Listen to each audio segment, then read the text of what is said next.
Good and gracious God, you come to us in many and various ways. How crazy is it that you come to us in a bush that burns but doesn't get burned up? Oh God, we ask that you touch these lips, that you take the hot coals off of your altar and touch these lips of clay, so that the words of my mouth and the meditations of all of our hearts would be acceptable in your sight, O God, our deliverer, our liberator, and our deliverer. Amen.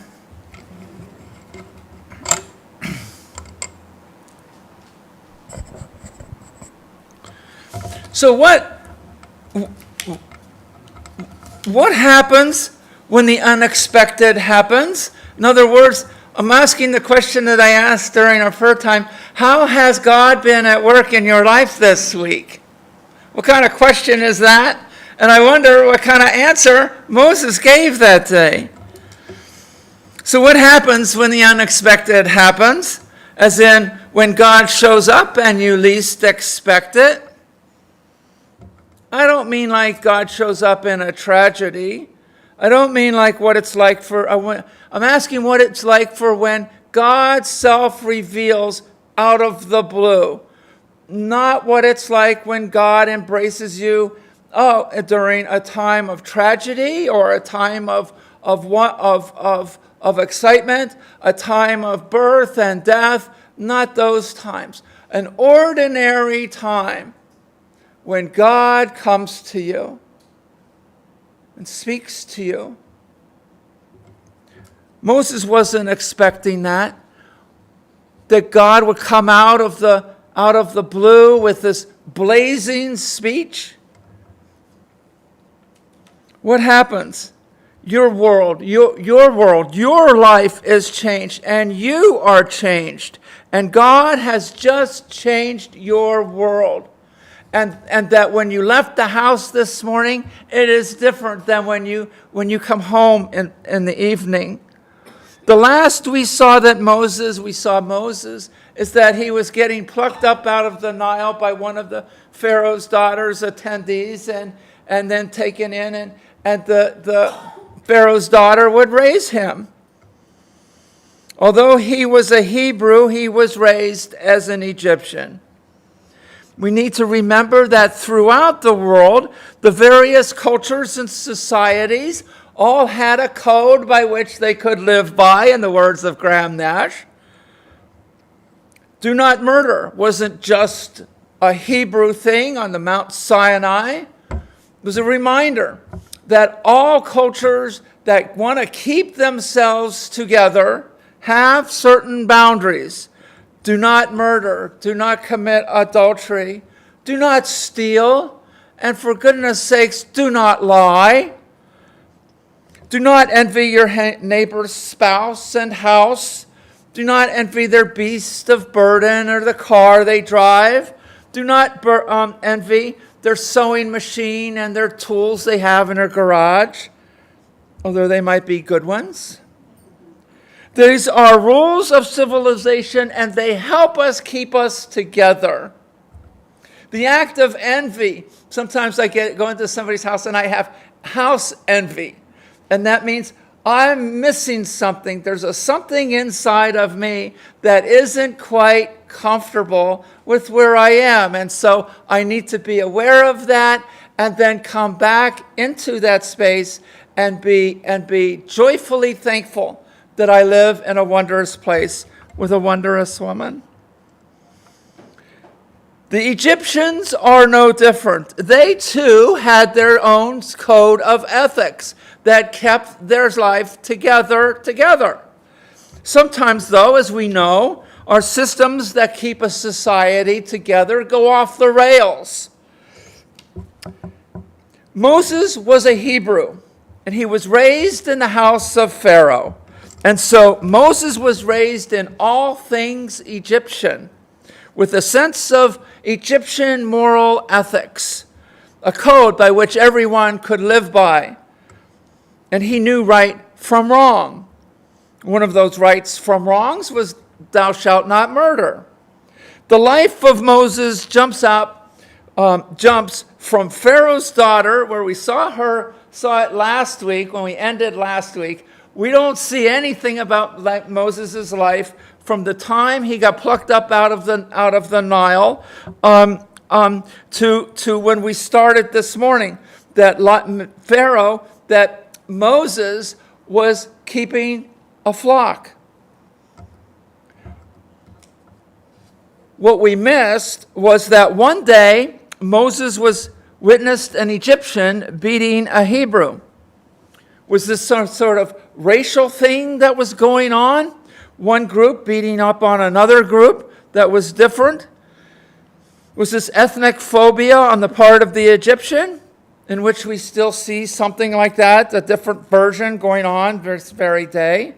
But Moses saw the injustice. This is not right, Mr. Egyptian. Don't be beating up on a Hebrew. And so Moses, wasn't premeditated, but Moses then ends up killing the Egyptian. It was murder nevertheless, and now Moses is a murderer. He suspended his ethics to stop the abusive, violent attack against a fellow Hebrew. So now Moses is a murderer. There's a wanted poster on all the post offices all around Egypt, looking for Moses. Where is this guy? Thing is it wasn't a drive-by shooting. It wasn't a mass shooting at a school, at a mall, at a church, at a synagogue, at a movie theater, at a grocery store, wherever it is that we lived. The killing by Moses had a sense of justice to it, like the violence in South Africa to end apartheid. Still, Moses had committed a crime. He could be sentenced if he was arrested. He could be sentenced to life imprisonment, or he could be sentenced to capital punishment. And so to escape the bounty on his head, Moses went on the lam, far, far away in the land of Midian, on the other side of the Red Sea, on the other side of the Gulf of Aqaba, on the northeast side. Far, far away. There was a man named Reuel, also known as Jethro, who had 7 daughters. The 7 daughters had taken the flock that day to the local watering hole, to the local well, to get them to water the flock. And as they were doing that, they were chased by a bunch of other ruffian shepherds. Don't go here. We want to water our sheep. You don't get to water your sheep today. Again, Moses was there in the vicinity, and he noticed this injustice. He helped the women. He chased the other shepherds away. Nobody got killed that day, but he chased them away, and the women were able to water their own sheep. They came home and told their father what had happened. An Egyptian had helped them that day. And the father wondered, where this man was. Where is he? Invite him to dinner. I want to thank him. Go find him. So Moses got invited to dinner, and he had dinner, and apparently one thing led to another, because he would marry one of Jethro's daughters, Zipporah. And together they had a son named Gershom. Gershom is from the word ger, which means alien. I am an immigrant, or I am an alien in this land, is what it means. Meanwhile, back in Egypt, Pharaoh dies. The oppression had gotten worse. Moses was living a perfectly comfortable life, thank you very much. He had a wife, he had a child, he had a job. He was part of an extended family. The blessings of God, right? Isn't this what we want? We want family, we want loved ones, we want to be embraced by what it is that we do and who we love and where we live. God didn't want to have anything to do with that. One day his life was changed forever. One of my Facebook friends, someone who I wouldn't have expected this, I kind of like her, but she posted something derogatory about religion, and in particular about the burning bush. Something about how are we supposed to believe in God with a story like a bush that never gets burnt up? Yeah, right. What sort of fairy tale childishness is this? Really, we're supposed to believe in this God? What kind of story is this? Yeah, right. Well, let's get our head out of the 20th and 21st century and find out what is going on in Moses' head, why he would tell this story.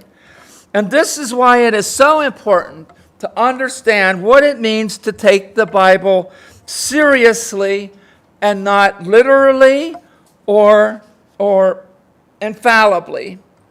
How do we explain? I got a question for you. How do we explain the inexplicable? How do we understand the ununderstandable, but yet is there? How do you put words into mystery? How do you put prose into what is wonderful? Sometimes we have to invite the poet to speak the words of truth and beauty. The writer of prose simply just can't touch it. We need the poet. And so the fundamental approach of inerrancy and infallibility is a non-starter here. Sometimes the metaphor is the only way to describe the unexplainable mysteries of God, a bush that doesn't get burned up. I can only imagine how Moses described his day with Zipporah. He comes home, he closes the door, and Zipporah calls out, "Hi, hon, how was your day today?" What is he supposed to say? I was there, and our bush was there, and it cried out, "Moses, Moses," and it was burning, and it didn't burn up. But probably the way he told it, she understood it, because it was their way of telling story. And it was through story that they understood. And this burning bush says, "Look, Moses, the situation of my people is getting worse and worse. There's injustice and there's oppression. I'm sending you to Pharaoh, and I want you to say to him, 'Let my people go.'" And Moses then asked "Well, what shall I say your name is? Like, who are you? What's your cred? I don't know who you are. You're just this crazy burning bush. Who is it that you are?" Well, God doesn't reply, "Well, my name is Mark or Michael or Louise or Tiffany." No, we are in the presence of the living God who is still speaking God. And God replies, "My name is Yahweh," which means I am who I am, and or I am who I will be. Probably both of those. Two tenses in one word. I am who I am, I was who I was, and I will be who I will be. That's three tenses. Because God also says, I am the God of Abraham, I am the God of Isaac, I am the God of Jacob. I am your God, a God that was, the God that is, and the God that is always there, the living God who is speaking to Moses in that moment. We don't get a name, we don't get, what we get is holy presence that we can never manipulate. This is our God. He hears the cries of the oppressed and says, let my people go. Let my people have their freedom and be who they are. The same God is made known again in the person of Jesus Christ, who now dies at the hands of the same forces that once oppressed the Hebrews. Jesus will die on the cross, this time not by Pharaoh, but by Caesar and Herod. Then Jesus tells us to pick up our cross and follow him. The Christian faith is not about getting money or being wealthy, the prosperity gospel. It's not about being comfortable. In the famous words of the Irish journalist Finlay Peter Doone, God comforts the afflicted and afflicts the comfortable. If you need to be comforted this day, God is there comforting you. If you are like wallowing in your comfort, like this is really groovy, God is going to come to you in some kind of burning bush situation and say, get out of your comfort zone. And we are afflicted with our uncomfortableness. Because Jesus is calling us back to our moral center. One of the complaints of my sermons have been that I don't have an ending, that I don't have a so what. I figured, well, the story has just kind of spoken for itself, and then I give you that kind of opportunity to kind of put the pieces together yourself. Maybe there's one piece of the jigsaw puzzle, and maybe you can fill that in. But today, though, I will add a so what to this ending. Be aware when God speaks and self-reveals. Be aware of those moments. And then, like Moses, like Jesus, like the disciples, respond. Get out of your comfort zone. That burning bush that burning bush conversation was not about Jesus' comfort zone. It was Moses' comfort zone. It was about Moses getting out of his comfort zone and then speaking truth to power. That's not comfortable. Like Moses, like God, be like God. Hear the cries of the oppressed, the poor, the hungry, the houseless, the naked. Be aware of school districts that are being taken over. Be aware of that schools and public libraries are targets of people who want to ban books and knowledge and understanding. That people themselves are being erased. Be aware of the voter suppression and gerrymandering. Be aware of the restrictions on women, transgender, black and brown bodies. Be aware of the lies that are told, the violence and the homegrown terrorism. Hear the cries of affliction and bring comfort. Be aware of the heavy, depressing systems of oppression that hover all around us. Pick up your pen and write to your representatives. Write to your county, state, and national reps. Write your op-eds to the paper. Make your thoughts known. And certainly vote for the Democrats. And pray for justice, pray for freedom, and in the words of the Who, that we don't get fooled again. And this is how God works in our life this week. Praise be to Jesus. Amen.